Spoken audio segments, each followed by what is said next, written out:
Treasure hunting weekend mga katiyats. Kami ngayon ay palabas ng siyudad. Meron tayong puntahan na medyo napakalayong lugar para tulungan ang ating katiyats na mag-remap at mag-survey ng kanyang treasure site.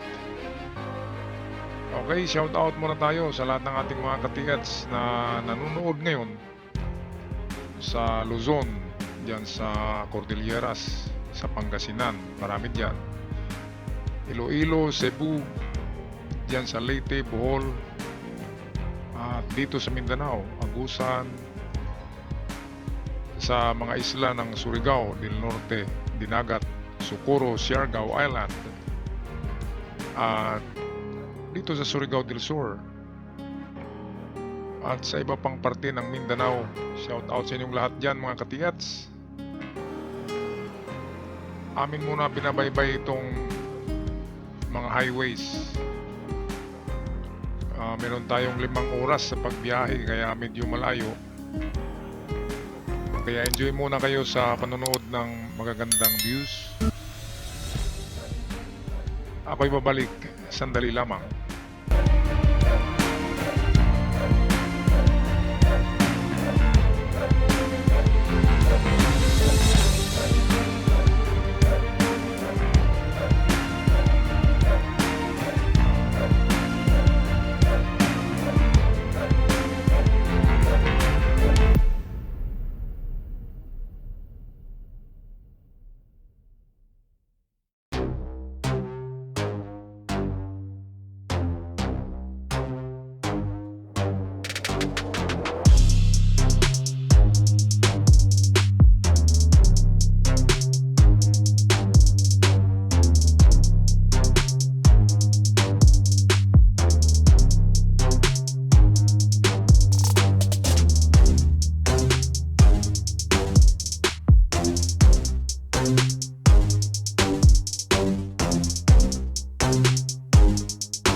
Okay, nasa Hinatuan na tayo ngayon at medyo malapit-lapit na dito ang ating destinasyon.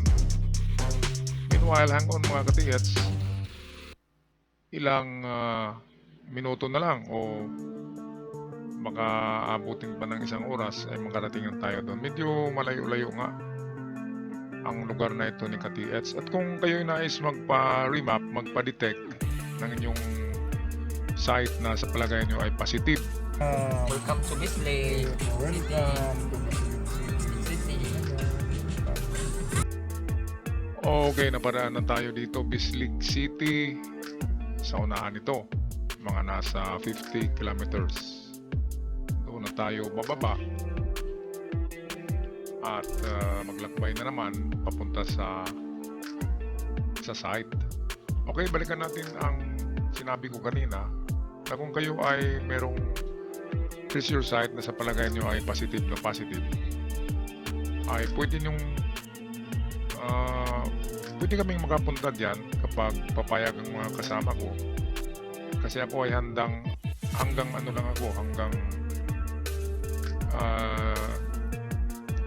Caraga lang ako, Surigao del Norte, Surigao del Sur. Pero pag malayo-layo ay amin pa yan pagmitingan. At merong mga yan, of course, dahil sa malayo, merong mobilization fee. Pero dito kung sa Surigao City lang ay kape at snacks lang, pwede na. Kapag dito lang talaga sa city. Pero kapag malayo na, siyempre gagamit tayo ng sasakyan, gasolina, kakain sa daan, kaya medyo magastos. Kanting. Okay, so narito na kami, the Surigao San Junior, yours truly, the Pendulum Man, at ang ating mga Katiats ay nandun sa unahan. Magandang lugar kasi merong creek. Rain. Yung creek kanina, dinaanan namin na palaging may tubig. Kaya magandang lugar. Pwedeng meron dito. At ang kwento ng lugar, ang history nito ay napakaganda dahil Eager. sa unahan ay daungan ito ng mga sasakyan ng Hapon na pandagat. Maliliit na Tapos dire. sabihin natin mga lancha or barko or barge. Kasi yung unahan nito ay parang port. Lima tanaw diri. Ngayon ay mangrove na siya. Ang unahan nito ay madaungan daw ito ng lansa ng mga Hapon noon. Tulay. Wow, tulay. At merong nagkakampo dyan. Creek, baby. Ito, ang ganda ng ito yung creek na nagiging river. Palaging may tubig. Nice. Kaya kapag may creek, ang dalawa pang hahanapin nyo na sign ay ang old tree na centennial at malaking bato na may marka. Kapag mayroong ganyan, sigurado na ang lugar nyo ay may nakabaon na kayamanan ng Hapon noong pandaigdigang giyera.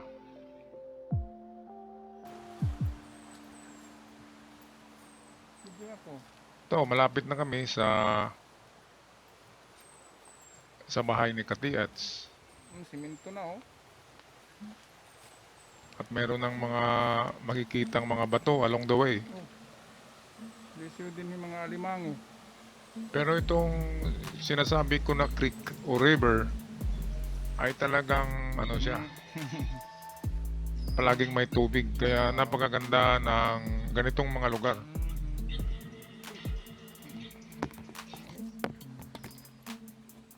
At nanibago ang Surigao San Junior dahil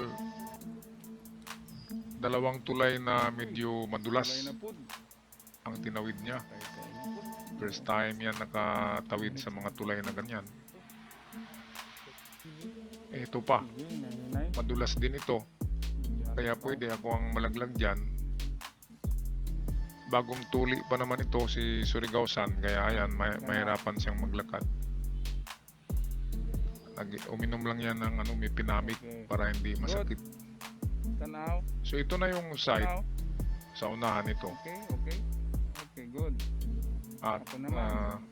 mamaya, after kaming kumain ng pananghalian kasi 11 na, tanghali na, ay umpisahan na natin ang ating pag-survey at pag-detect ng buong area ni Katiats.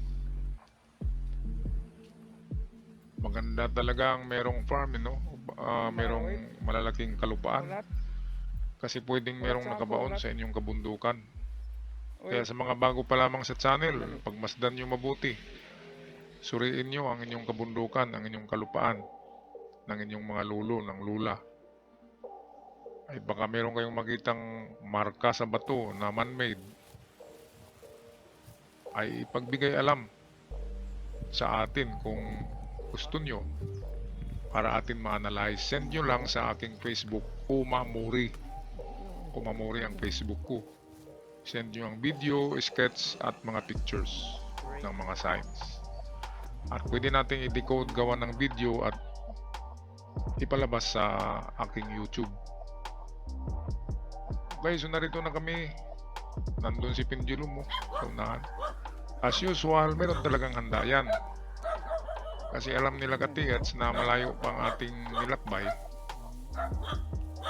Ito ang namimiss ko sa treasure hunting, tong may mga hinanda na masarap. Mga lutong bahay, sinugba, kinilaw, tinula, gulay at iba pa.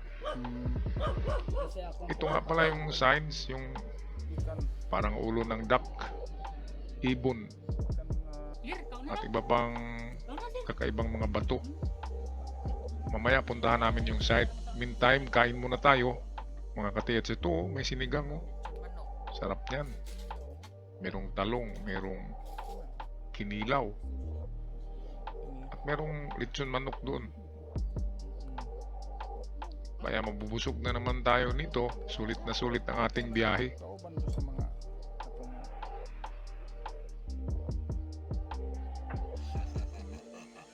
Maraming salamat nga pala sa naghanda ng pagkain dyan at sa ating katiyats na nag-imbita sa atin.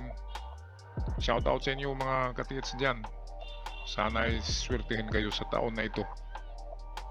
Kaya ito, pagkatapos ng pagkain ng lunch, ay prepare na tayo sa ating gagamitan.